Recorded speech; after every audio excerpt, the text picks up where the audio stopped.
I'm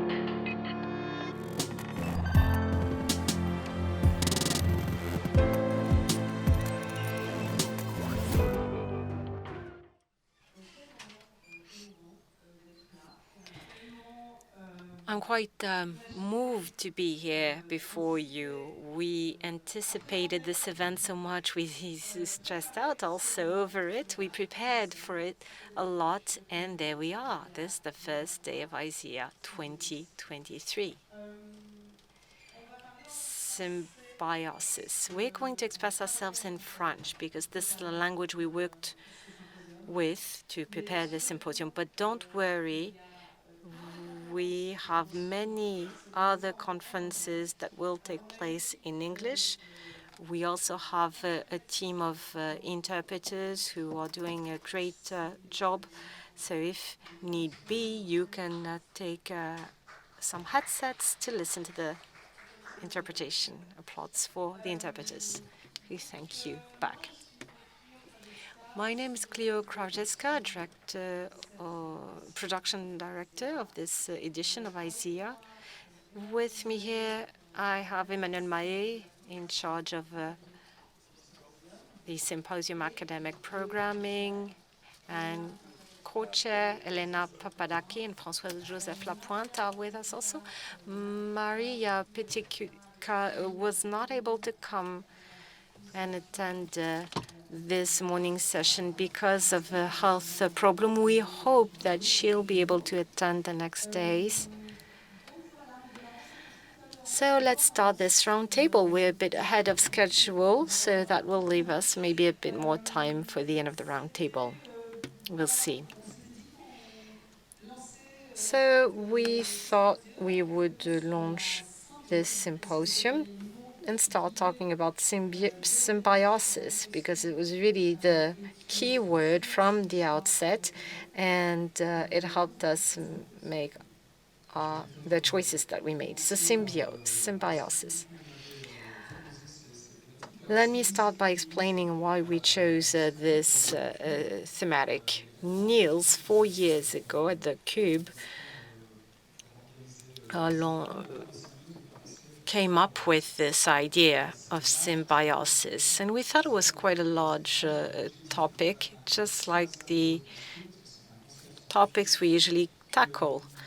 Now it's a scientific concept that we deconstructed in a way, but François-Joseph and Elena will explain this later on. It was really a first guiding line, and we chose it for different reasons. The first one I mentioned already earlier is the creation of ecosystems. It's really important for research and creation activities to take place, including with non-institutional players. So symbiosis, as Emmanuel was explaining earlier, is also the connection between two entities that can benefit from each other. As Niels was saying earlier, of course, you have a parasitic symbiosis. Let's not forget that the concepts we use are metaphors. The notion of symbiosis comes from natural sciences, but ecosystems also come from natural sciences. It's a concept that was created in the 1920s, and in 1925 a publication came out on that. So that's the origin of this topic. And as you may be aware of, we had 3 different levels. First, individual symbiosis. So what would symbiotic individuals be like in the era of new technologies? What types of legal transformations does it entail? And then there's another level also, ecosystems and symbiotic organizations. And there's a third level that we think is much larger, and that is the question of symbiotic imaginaries. So the idea was really to have a guideline throughout the session until we invite our co-chairs of the programming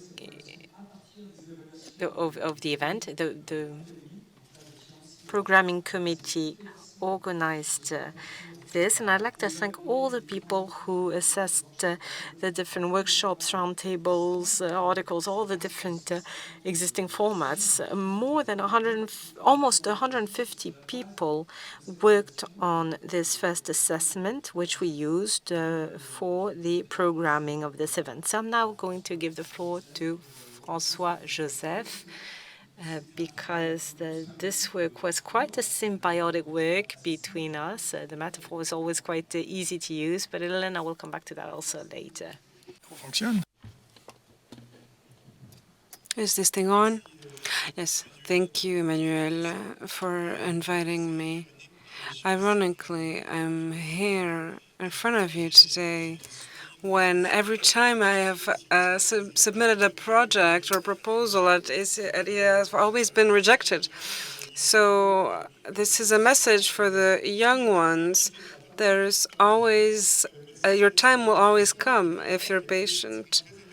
Thank you for inviting me. It was very interesting to work in Symbiosis. And it's true, milk and yogurt are a form of symbiosis. And symbiosis is a biological, sustainable and profitable association between two biological entities. A parasite is not a type of symbiosis, strictly speaking. But I think symbiosis is much too narrow, scientifically speaking. Now we talk about dolobiosis, with the amount of bacteria living on us, in us, and around us. When we say symbiosis between art and science, we have to add society. When we talk about research and creation, we have to add the public. You're here. We're not in a silo. The exercise we did with Emmanuel, Elena, Maria, and Klio is to deconstruct and explode this concept, organization, individual, imaginary, and symbiosis that we have here in the program today.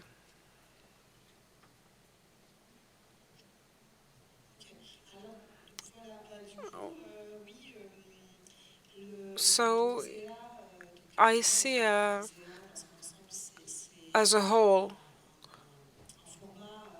is a very well-defined format. We have strict guidelines about how to organize an ISEA event, how to call for proposals, and so on. But it does give a certain amount of leeway, a possibility to make choices. And these choices were made in symbiosis between each other, between ourselves. There are many different formats defined in the guidelines. And it is very precise. So we all made choices to not limit ourselves to some obvious solutions. This is why we prefer certain formats over others, and this is also why there are 15 thematic clusters that you can present, and so on and so forth. Emmanuel, I let you talk about it. No, I might give the floor to Elena, because we did not know each other before this. I knew François-Joseph, but we didn't know each other, and we collaborated through video chat. And this is our first time meeting in person, in the flesh, if I may.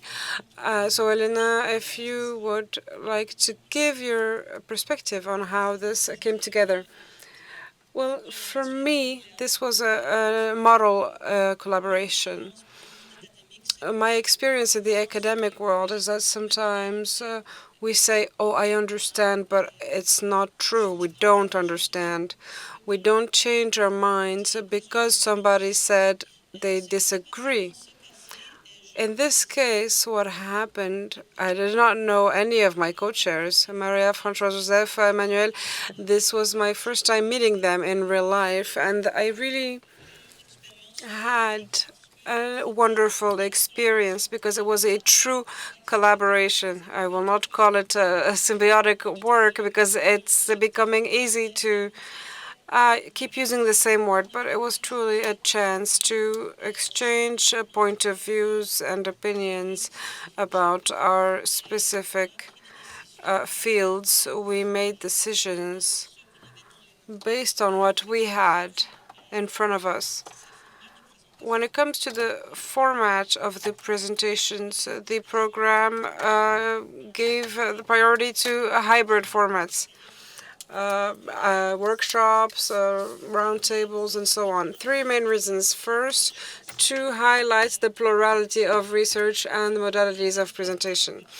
Two, because research and creation is usually a hybrid and expresses itself in many different ways.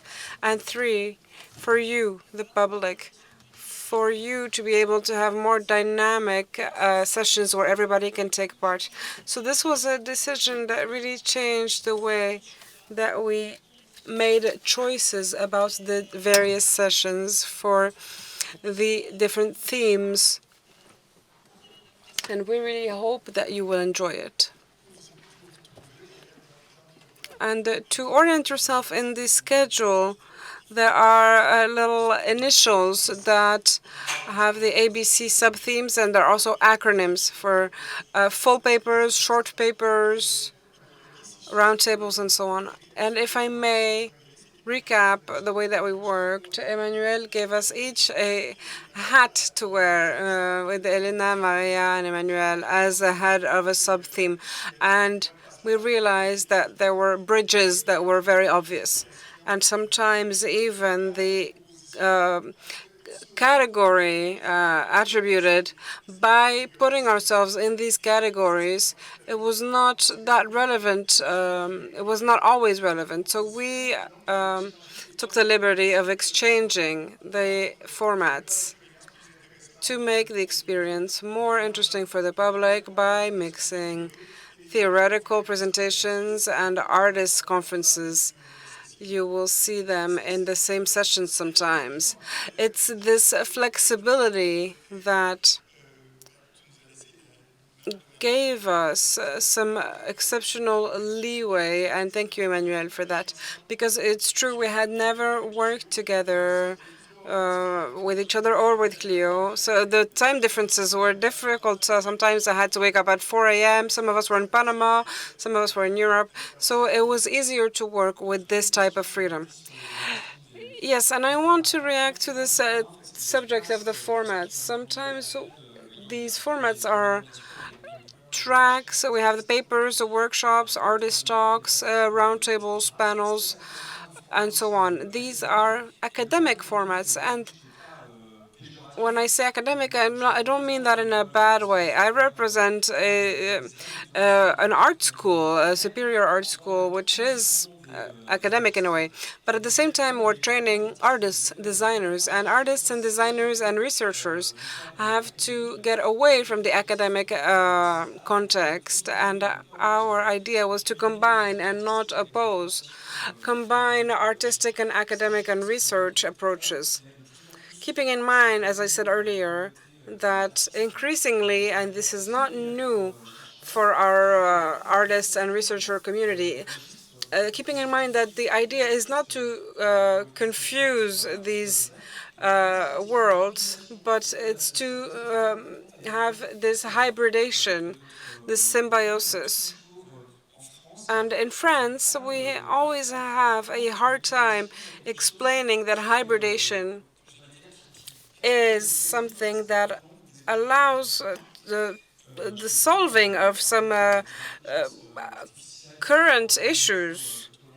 I will not talk about ecological transitions because we will talk about climate change and other subjects as well. But all of these current issues are not solved by the artists and researchers, but they are. There are new ways to approach these subjects beyond these sterile debates between technology lovers and those who are opposed. And I think this is important, the ability to anticipate when we look at electronic arts since the 1950s and beyond.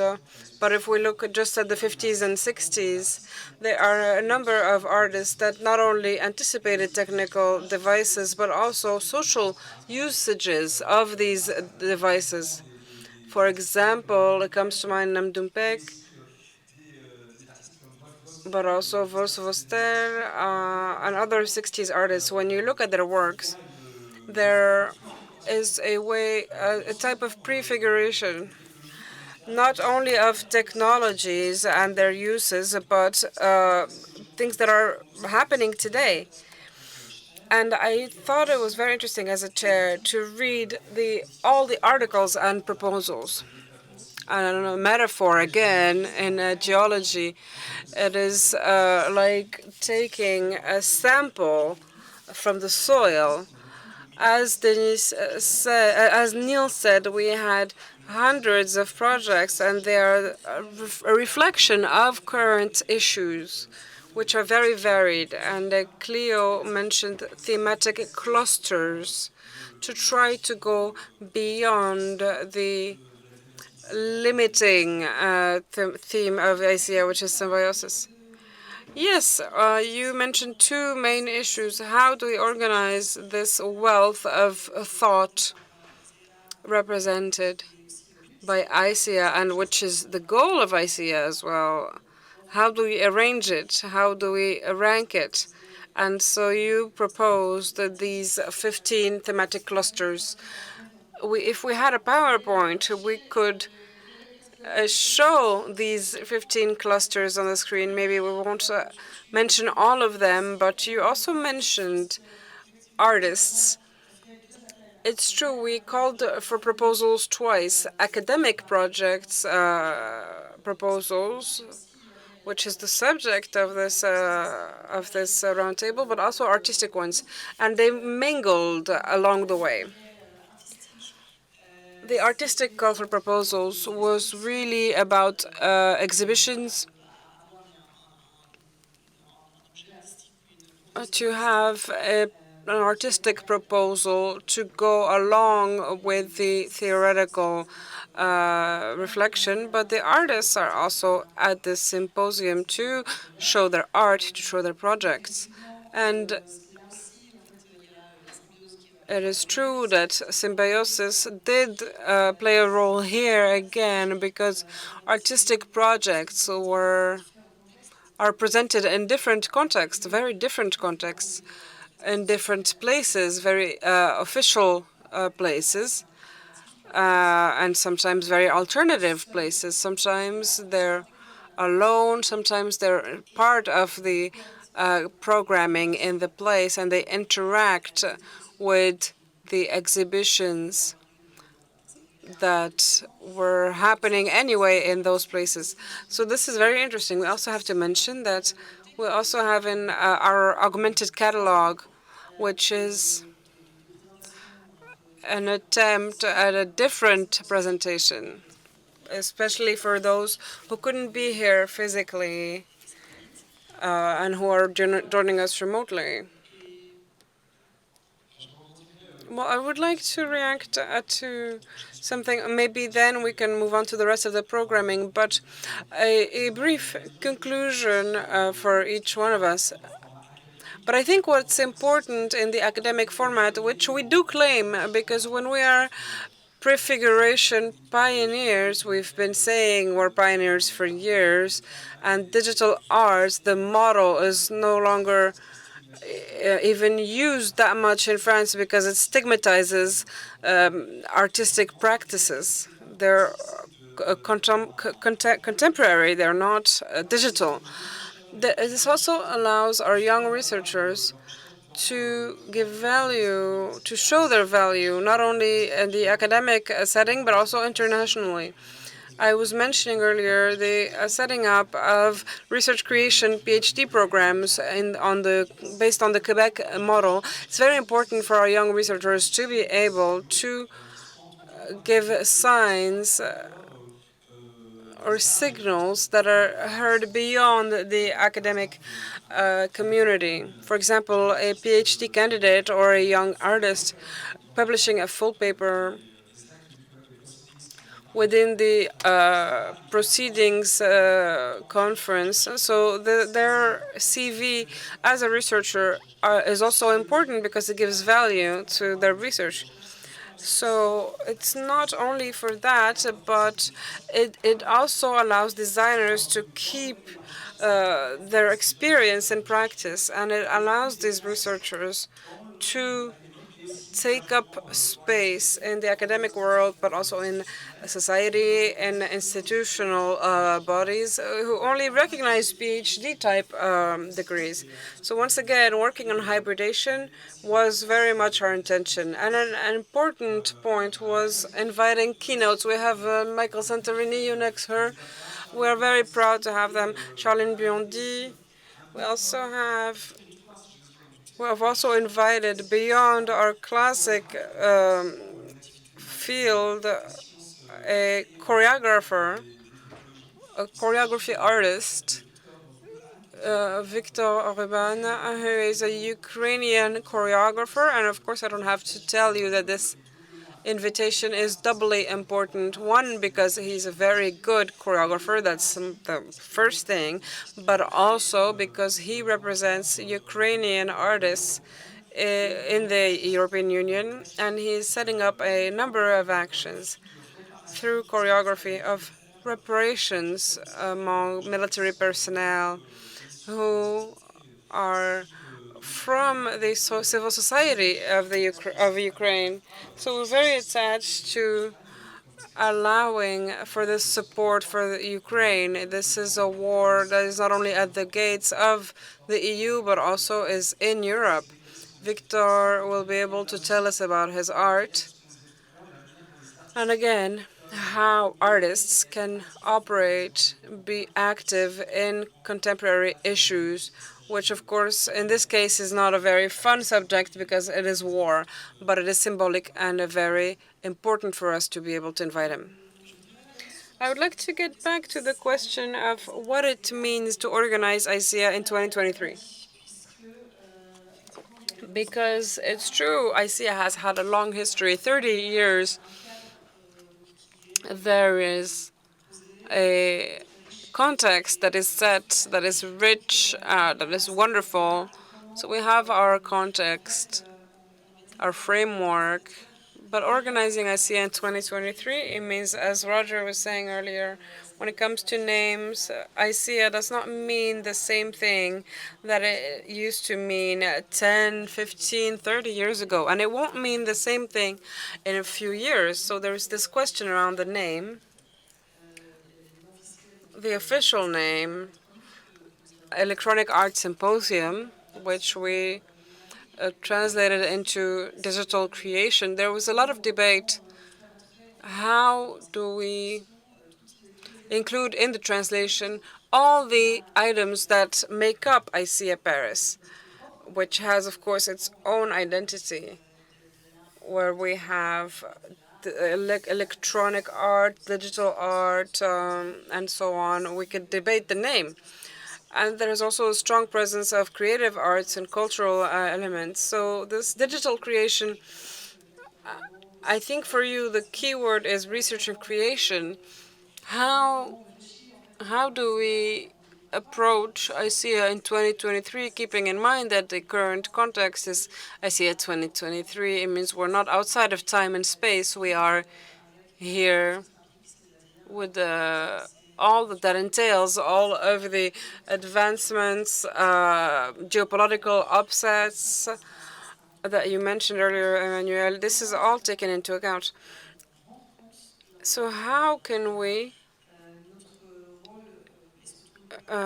take into account our role? The role of this roundtable is to ask questions, but the first questions should be and the right questions. We have almost a week to give answers and give the state of give the situation of art, of electronic media. So I'm just putting this out there. Elena, maybe you have something to say, because we're talking a lot about digital art, but there's also biology. There are a lot of things that will come up during ISEA. And also, it is impossible to answer a question because there isn't truly an answer. What I would like if in a symposium like ISEA is no more barriers between academic presentations and research and creation. Or as they would say in English, there are a lot of different technology, but practiced by research. Um, these are truly different terms that mean something. And this lack of barriers is symbiotic, sorry, but here I go again. This is very positive for the future of arts. Not just digital, it could be any art, digital, interactive, an installation. For me, I see this as a new phase where we can talk about contemporary art, art that expresses itself, symposia, conferences where we can present in a much more free format for the presentation themselves, and where people can express themselves differently.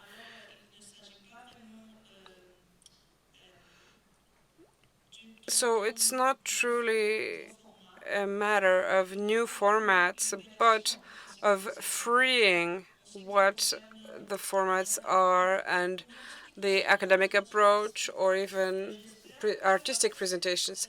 I hope that with this presentation, this hybrid presentation that we chose for this ICEA, we'll see if it's successful. I hope that it will be. Yes, to answer your question, Klio, 2023, Emmanuel mentioned there's a war in Europe at the time, but we're also experiencing a climate crisis. Last year, nobody except for the experts had heard about ChatGPT last year. So we have AI issues, climate issues, socio-political issues. So organizing a conference post-pandemic, the Montreal one was only remotely online. I was trying to avoid the terms in person and online. We're hybrid here, and we're also bilingual here. So maybe there is an interpenetration, a hybridation that is naturally possible. Being here in person in 2023, it does not help our carbon footprint. I'm here for a year, let's be clear. I didn't just come here for ICEA, but these are important issues, and we've seen the emergence of this in the themes, in the thematics. NFTs are also a new environmental issues. It's part of the clusters, AI as well. So these are part of the proposals that we received and analyzed. We were talking about liberties, freedom. This is something that we all embraced from the start, but there's also the issue of curiosity and of letting solutions rise to the top. It's more of a bottom-up approach rather than top-down.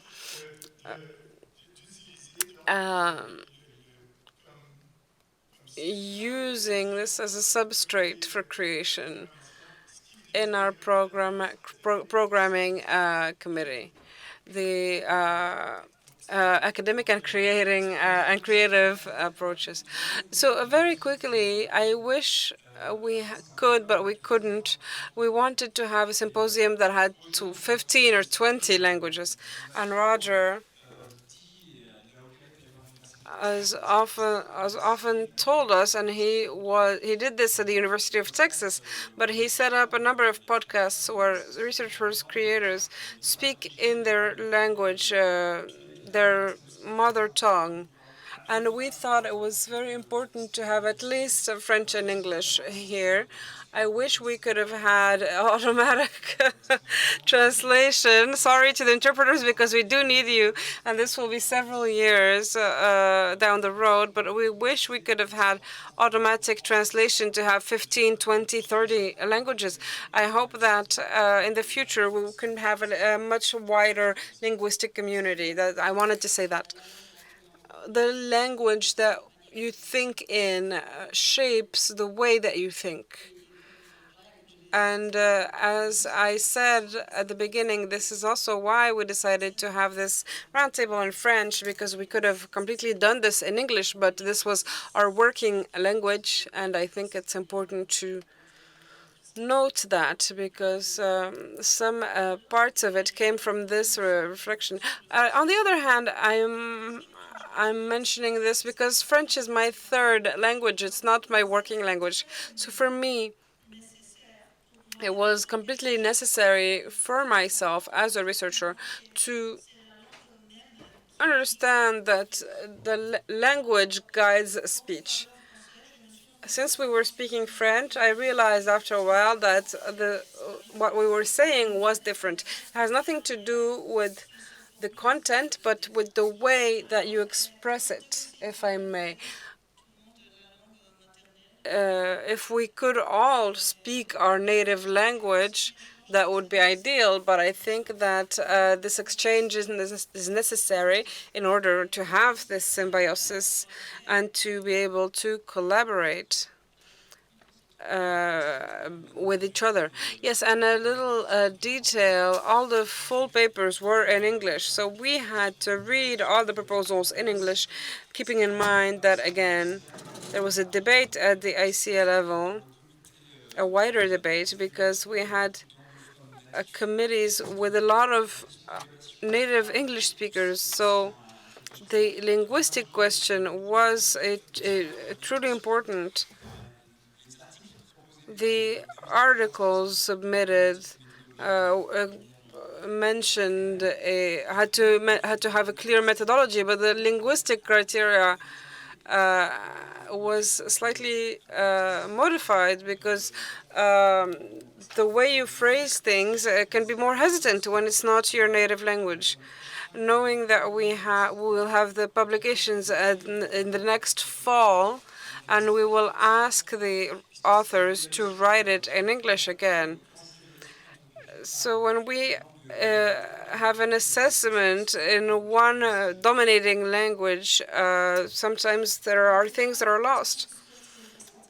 So what do we want for this week?